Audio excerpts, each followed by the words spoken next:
Picture this. You're a distinguished Roman senator. Your toga, the one with the purple stripe. You've just received a golden invitation. Dinner with Emperor Caligula. Sounds prestigious. It should be. But climbing those marble steps on Palatine Hill, your stomach is just churning. The guards, they don't meet your eyes. The air feels thick with fear. Then you hear it, this manic laughter. Caligula enters, his eyes way too bright, unsettling. He claps his hands, big announcement. Tonight, he says, we discover who truly loves their emperor. How far you'll go to prove it. Chilling. And that scene, it's really a gateway, isn't it, into how one man's absolute power, well, it corrupted absolutely everything. Its whole empire. Yeah, the sacred halls of power, suddenly they're a stage for his darkest appetites. So, our mission here in this deep dive is to figure out how. How could the most powerful man alive create such terror? And why does it still matter? Why do these specific methods, echo? Exactly. It starts early, doesn't it? His Yeah. upbringing. Right. Let's unpack that. He was born Gaius Julius Caesar Augustus Germanicus, 12 CE. Got the nickname Caligula. Little boots. Is a kid soldier. Cute name. Horrible childhood. Horrible is putting it mildly. By 7, his father's dead. Mysteriously, probably Tiberius is doing. Yeah. Then his mother, his brothers, they just disappear. Exile, prison, death. He learned survival through, well, deception. Had to become a master of just staying alive. And you see that trauma playing out later. Oh, absolutely. It fuels this later compulsive need to dominate, to humiliate, especially anyone reminding him of those power structures that, destroyed his family. But he was popular at first, when he became emperor at 24. Surprisingly so, yes. Big hopes for him. Until late 37 CE, he gets incredibly sick. Ancient sources call it a brain fever. A brain fever. Yeah, and many historians think this illness, whatever it was, just stripped away his sanity. The veneer was gone. All boundaries eroded. And that's when the really disturbing stuff starts. Yeah. After the illness. Precisely. His targets, first it's palace staff, servants, but then quickly it escalates. Wives of senators, high-ranking officials. And these weren't consensual. Not at all.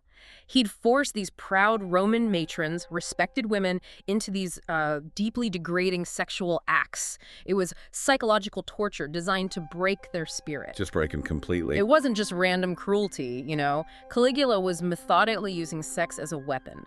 He figured if he could force Rome's elite to watch or even participate, he could shatter their social order from the inside. Destroying their honor, their lineage. Exactly. It's about psychological control, social destruction. More effective, maybe, than just physical force. He'd turn dinner parties into orgies. What? Where senators had to watch their own wives, their daughters. Yes. Sometimes with special seating arranged so they couldn't look away. It shows how calculated it was. He actually changed the palace itself for this. He did. He commissioned special chambers, rooms like mini amphitheaters for performances. Even his own bedroom was set up for public viewing sometimes. It's all about reinforcing his absolute power, making the degradation public, inescapable. Compliance wasn't really optional. And it spread beyond the palace walls, didn't it? Into institutions. Oh, yes. Demanding sexual services during Senate meetings, perverting religious rituals, priestesses forced into public intercourse. Even marriage ceremonies became these spectacles of humiliation. He was attacking every pillar of Roman society. And economically, too. It became a form of, well, economic terrorism. Demanding sexual access from wealthy families in exchange for safety, for prosperity. Like a tax system based on sex? Effectively, yes. And the ultimate humiliation, forcing noble women into prostitution. Just to make it crystal clear, no one was beyond his reach. The impact, the psychological trauma must have been immense. Devastating. And for the men, too, the senators, forced into complicity, often having to facilitate the abuse of their own families, the scars that left. Unimaginable. And perhaps the most disturbing part, the inclusion of children, witnessing, sometimes even participating. That creates lifelong trauma, potentially perpetuating abuse cycles for generations of leaders. And then he declares himself a god. Right.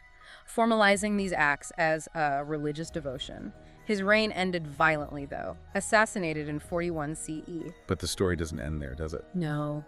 Because evidence was destroyed, victims were silenced by shame, by societal pressure, their suffering was never really acknowledged, which leaves these deep, unhealed wounds in society.